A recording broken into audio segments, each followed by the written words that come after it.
Hey good humans, before we get into this episode of Middle Ground, here's a quick teaser of the leap that's coming soon.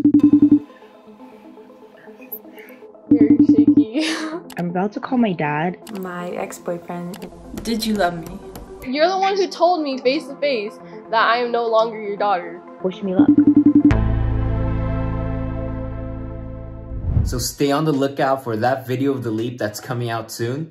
And if you want to challenge yourself and reach out to someone to reconnect and take the leap, then click on the link in the description below. And now, enjoy this episode of Middle Ground. There are people making the argument that we should end self-isolation because a few 100,000 deaths is worth sacrificing for the economy. Some people would agree with that until it's their mother who dies, or their uncle, or their grandfather. Nearly a dozen other states will start to ease their restrictions as they slowly start the reopening process. It may not come back at all.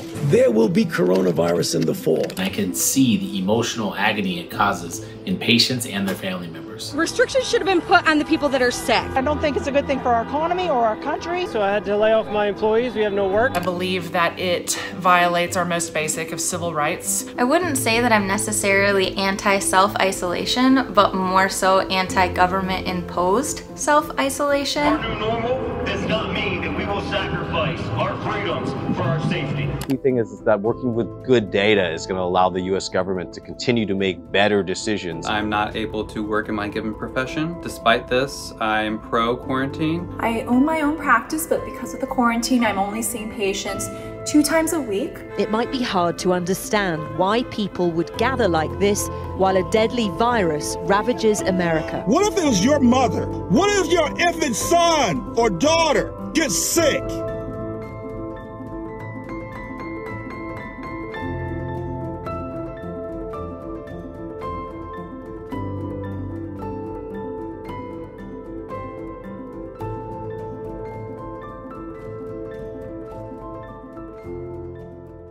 My name is Cedric Jamie Rutland. I'm a pulmonary critical care physician in Southern California, Newport Beach, and Riverside, California, and I am pro self-isolation. Hi, I'm Dagny. I'm an ophthalmologist. I live here with my husband.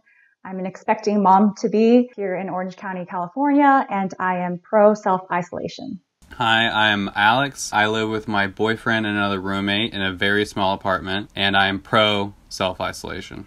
My name's Austin. I'm a chiropractor. I live here in Newport Beach, California. I would consider myself anti-self-isolation. Hi, I'm Allie Marie. I am a massage and craniosacral therapist by trade, but am currently a stay-at-home mom, and I'm about 20 weeks pregnant, and I am anti-self-isolation. Hi, I am Julia. I live with my family here in Texas. I am anti-self-isolation. I know somebody who has been infected with COVID-19. Can the disagreeers please turn off their cameras?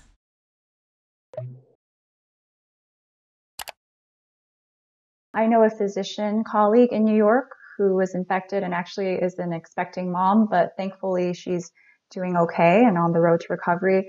I also know someone from my neighborhood who unfortunately passed away, and he's actually relatively young. One old partner of mine who's a little younger than me, probably 34, 35, who was infected with COVID-19. His case was mild. I had another physician friend of mine who was older, probably about 55 or so. He was infected with COVID and I had to take care of him. I'll talk to a little bit different point maybe. One of my coworkers here, her father had a heart attack, but he was diagnosed with COVID at the hospital.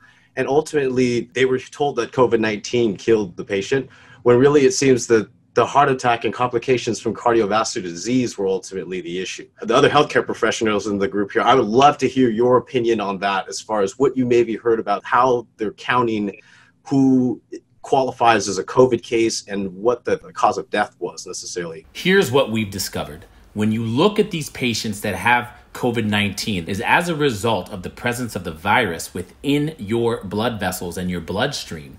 It leads to the activation of the coagulation system. So their blood can clot easier. So we've seen heart attacks, we've seen strokes, we've seen pulmonary embolisms. And so your point is well taken. He died of a heart attack, yes, but COVID-19 is a significant risk factor of coagulation. The disagreeers can join the conversation now. I do want to talk about the antibody test that they've started and the extreme percentages that they've seen. There was the one that they did randomized in California recently where they were getting as high as 55%. For all I know, I've had it. My daughter and I were sick for 4 weeks, 6 weeks this winter. Right now in Michigan, Governor Whitmer is calling for all essential workers to be tested, but there's no antibody test to go right alongside it. So my husband, who's an essential worker, could go get tested, comes back negative. What, does he have to get a weekly test now when he could have already had it this winter with us and just had very mild symptoms? I'd like to make a point because I want the doctors in the group chat to respond to this. I have heard that getting COVID does not mean you won't get it again. There have definitely been cases in the US and outside showing that those who recovered actually went on and tested positive again for the virus. So that is a little bit concerning because we were all kind of betting that once you get infected, you'd be immune. That previous assumption was based on what we know from similar viruses from before. It just goes to show that we still don't know a lot about this virus. The scare of the virus is overhyped.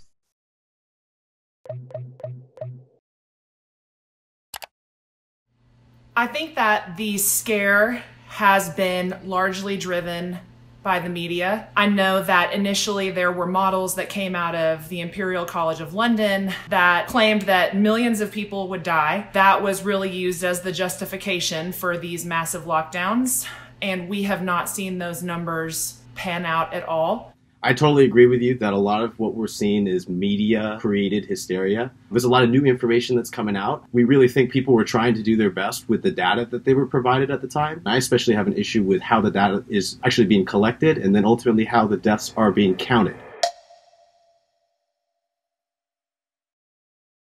Since we initiated social distancing, especially when you look at California, you can see that the amount of infections has slowed. And I actually saw this in the hospital. I saw the uptake, and then all of a sudden, as the governor got more restricted and as the state got more restricted in terms of isolation, you could see that California was beginning to flatten the curve and actually lead the nation in that. I agree with the self-isolation principle because it did what it was supposed to do, which was prevent the amount of infections to bombard the hospital, because that's not what you want. I mean, we still have physicians getting infected, and the more infections you have in the hospital, the more likely it is for one of us to get infected, and then you have a reduction of healthcare workers to be able to manage these patients. Someone called it even well ahead of time. If we find that weeks or months from now, the cases are not as bad as projected, people will say that we overreacted. When the truth is, that's just evidence that the things that we're doing right now, including self-isolation, has worked. And for those people who continue to compare, COVID-19 to a really bad flu season, well, let's look at the data. They're saying that, okay, a bad flu season, we have 60,000 deaths in the US. Right now with COVID-19, we have about 50,000. So it's comparable. Well, we have to look at the rate at which that's happening. That's in 1 year. Right now we're in April and we're already matching the worst flu season. I do agree the media is always biased, but when we have epidemiological and infectious disease experts calling this a pandemic, calling this as something unprecedented, I think that's real and that is not hype. In terms of the hospitals being filled to capacity, that's obviously a situation that nobody would want. It appears to me that the US healthcare system didn't become as swamped as they had originally predicted. And I think that going back in history, quarantines tend to be for the sick as opposed to the healthy. And I wonder if maybe we would take more of an approach where the sick are being quarantined, which I think is very justifiable, as opposed to everybody who's healthy being quarantined. That might be more appropriate. The issue with that is that we don't know who's sick with SARS-CoV-2. There are many different estimations of how many people are asymptomatic. I myself have seen people be asymptomatic that are positive for the virus. So that becomes an issue. At least with the Spanish flu, you knew who was sick. And so until testing is rampant throughout the country and we're able to know who is asymptomatic, I agree with you. Quarantining the people who have SARS-CoV-2 if we tested everyone, is the most appropriate and probably the single best treatment that we can provide across the nation. With the United States, our judicial system is founded and rooted within innocent until proven guilty. Now, I'm not saying there's anything wrong with us acting like we're a carrier, washing our hands, using antibacterial sanitizer, but ultimately, I don't think it's right or fair for the government to say, you're not showing symptoms, but you could be sick, so you're going to stay home. It's like sending somebody on trial to prison because they could have been guilty. This isn't like putting people in prison because they're sick. I think this is actually more of a political difference than, like, I guess, a medical argument. There are people making the argument that we should end self-isolation because a few 100,000 deaths is worth sacrificing for the economy. I disagree with that. Some people would agree with that until it's their mother who dies, or their uncle, or their grandfather. Slowing the curve is more important than human rights during the quarantine.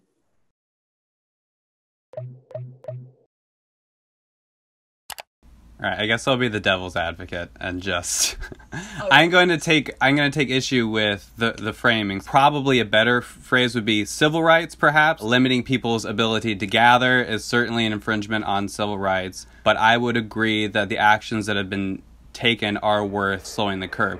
Everyone can attack me now. There's no attacking, man. It's a hard one. There's no attacking. I just wasn't going to make a ridiculous, like, extreme statement. That's crazy. So I'm in Michigan, where some of the most extreme lockdowns have taken place. Governor Whitmer just today extended our stay-at-home order 15 days, but relaxed some of the restrictions that everyone was so mad about. As far as, there was a huge Lansing protest recently, Operation Gridlock, that was organized by the Michigan Conservative Coalition. That was all about the fact that she was not allowing all of these businesses to work that were able to practice social distancing. Some governors are willing to go to whatever extent it takes, because it definitely has been an infringement on all of our civil rights to be able to go out. I mean, Harris County, I believe it's in Texas, right, that just said that you'll be fined $1,000 if you don't wear a mask in public. The local police union in Harris County actually came out and said they will not be enforcing that because they view it as unconstitutional. There's definitely a balance there between federal overreach versus states' rights. So California, even where you are, it's a very different scenario in terms of the level of outbreak, the number of patients. Taking kind of an individual approach, I think, is important. If you're in a state that has seen very few cases, I don't know that the response needs to be the same. The federal government stepping in would make it a one-size-fits-all, and I don't know that any of us would feel that was appropriate. I think that charging people a $1,000 fine for not having face mask is classist and is regressive. Who's less likely to have access to masks? It's poor people. And they don't have $1,000 to pay a fine. I agree that, you have to find a fine line between an authoritarian response and something that's responsible to all people. I think that the federal government, and I'm talking about both parties here, I have a lot of issues with both sides. I think they need to be taking a leading role. When you have disparate responses from states, what you risk is states with a less extreme reaction or protocol. You risk those people going across state borders and actually spreading the virus more. And we don't want to get to a point where we have to shut down state borders. The US government is handling the crisis well.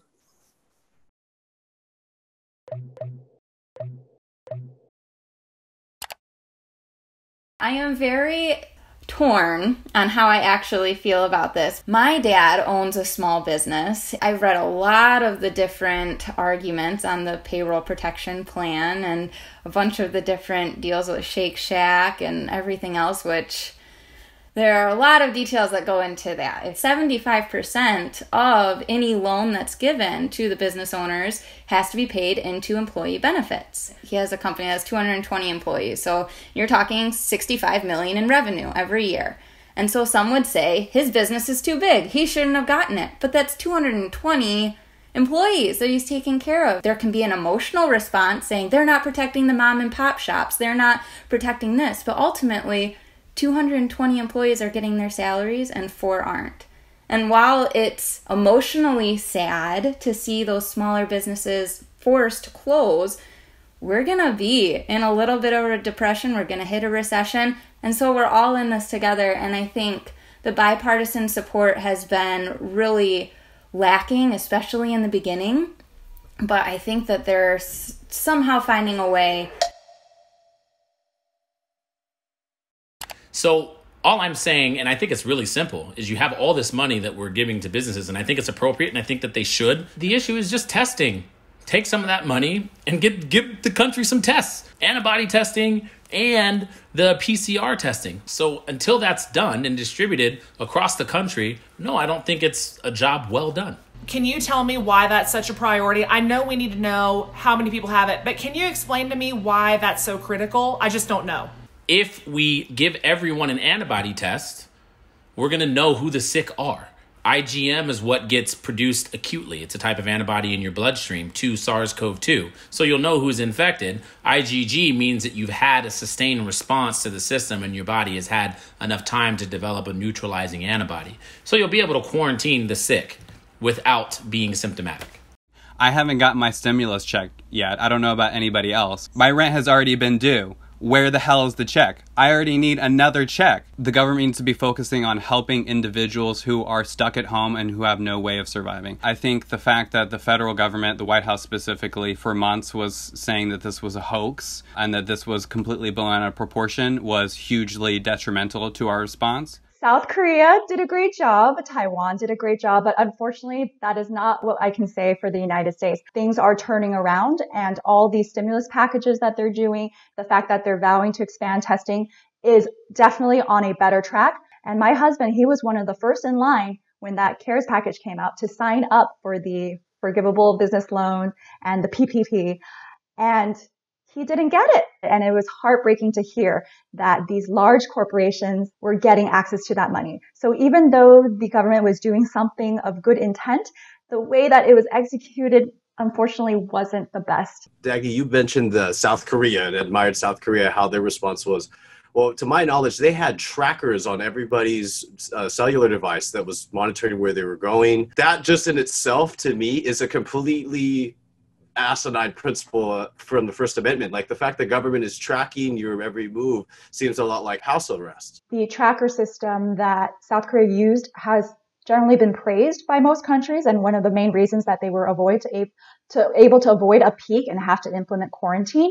And we, the US, are actually taking lessons from them, but it's not as authoritarian as you think. We all have the option to opt out. But the only way this is going to work is if you opt in, and that's for people who decide that the public good is of higher benefit right now than our own individual, I guess, concerns for privacy. So, Dagny, you're talking about different countries and what they're seeing. Sweden never did a lockdown. They said if you're vulnerable and at risk, stay home. Don't go to work. And their chief epidemiologist right now is saying that they are very close to reaching herd immunity. So within this whole idea of staying home to avoid a second wave is inevitable. Right now, the federal government recommendation on when you can reopen your economy is if you see a daily decline in positive cases over 2 weeks. And regardless of when those 2 weeks are, it's gonna start to rise again when everyone starts being around each other. There's no negating it. We can't stay locked up in our houses for 3, 4, 5, 6 months. There's some doctors saying that we're gonna still be seeing COVID cases for 18 months. When we compare the US to other countries, I think we were more similar to the tracks of Italy and China. I don't think herd immunity works for every country. It's really going to be specific to, the region itself. I'm comparing Michigan to Sweden because they both have approximately 10 million people in their population. Population density is about the same. And Sweden has a far less death rate and infection rate than Michigan does. But again, Michigan is very heterogeneous compared to Sweden. Dagny, I feel like we have like the same mind or something. Because I brought up this article about Sweden, and the situation there is very different. They have far more single-person households than the United States does. They have a much more robust social safety net. So people who want to opt out of exposing themselves don't have to worry about not paying their bills. And the Swedish government is actually reconsidering their herd immunity approach and considering taking stricter measures because they're seeing the cases in Stockholm rise. There are people in the Swedish government who are saying they might regret the herd immunity approach. And it is a much more homogenous society. You know, I hate to say it, but there are societies that take more responsibility to the health of like everyone around them. America is a very individualist country. The lockdown is harming my mental health.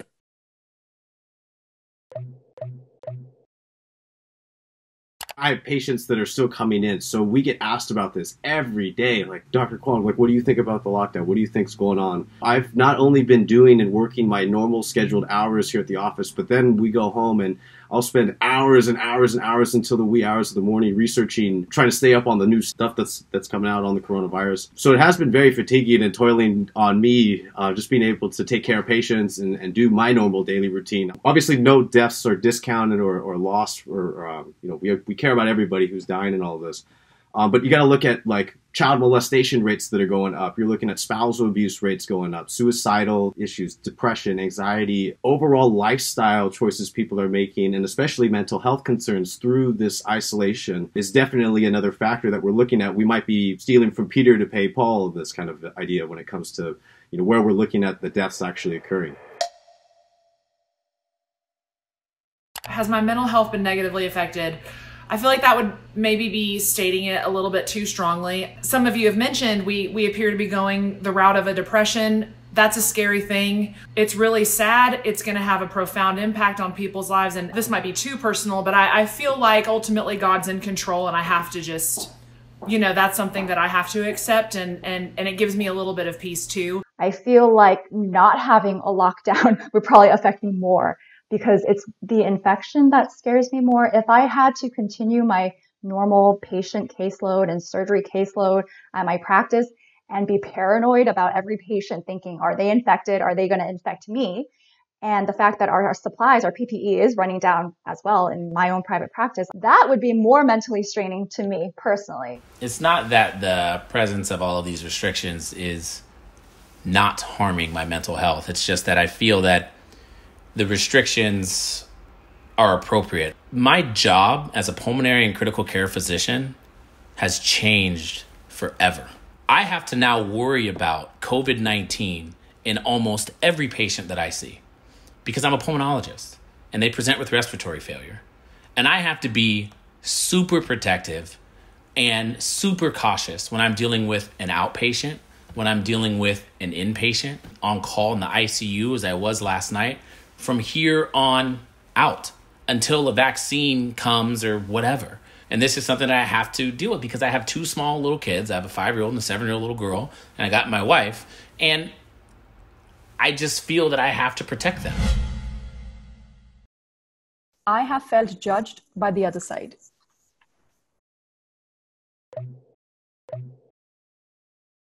If you oppose continued quarantine, mass quarantine, I should say, people judge you and make the assumption that you don't care about somebody's life. That's categorically not true. I care very much for people that are suffering and people that are dying.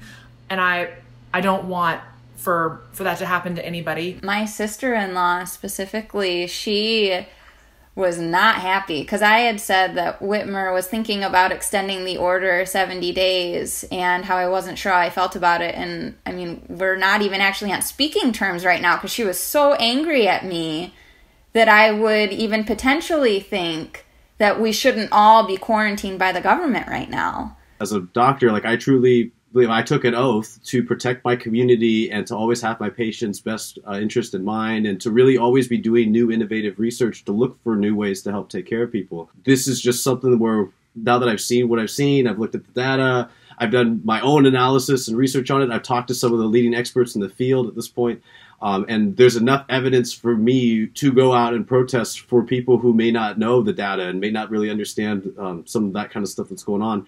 This is a very interesting question. I'm sure you guys are surprised that I'm here. So most of my friends are in the financial industry, and so their prospective fields are suffering. From them, what they say to me most often is, well, you're a physician and your business hasn't been affected.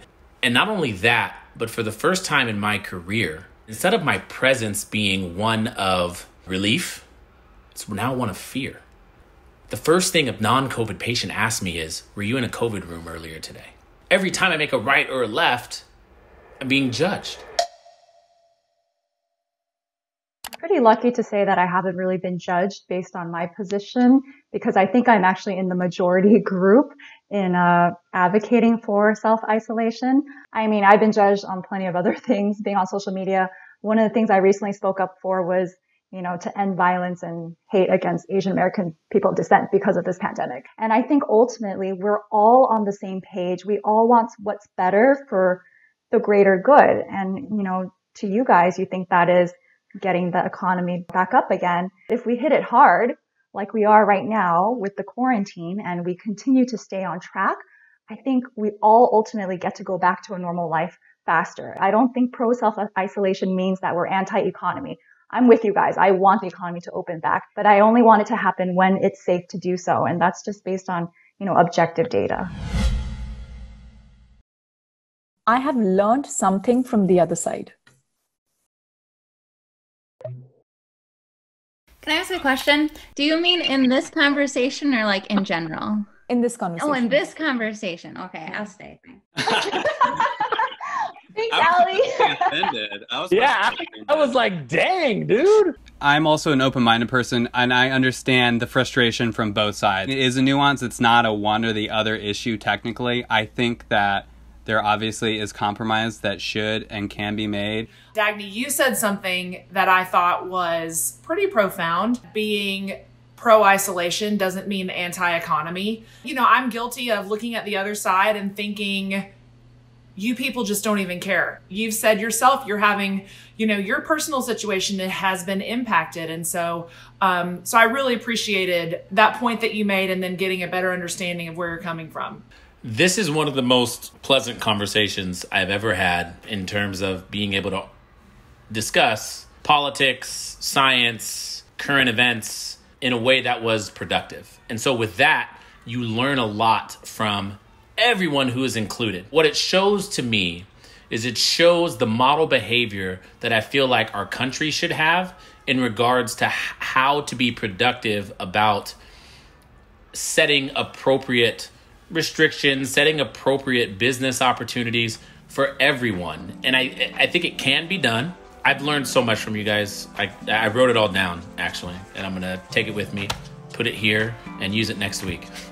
I feel like we're friends. I enjoyed it. Austin, Dags, once they lift these restrictions, we're all getting together. Let's do it. I'm in Orange County too, actually. Alex, Allie, Come on Jewel. down.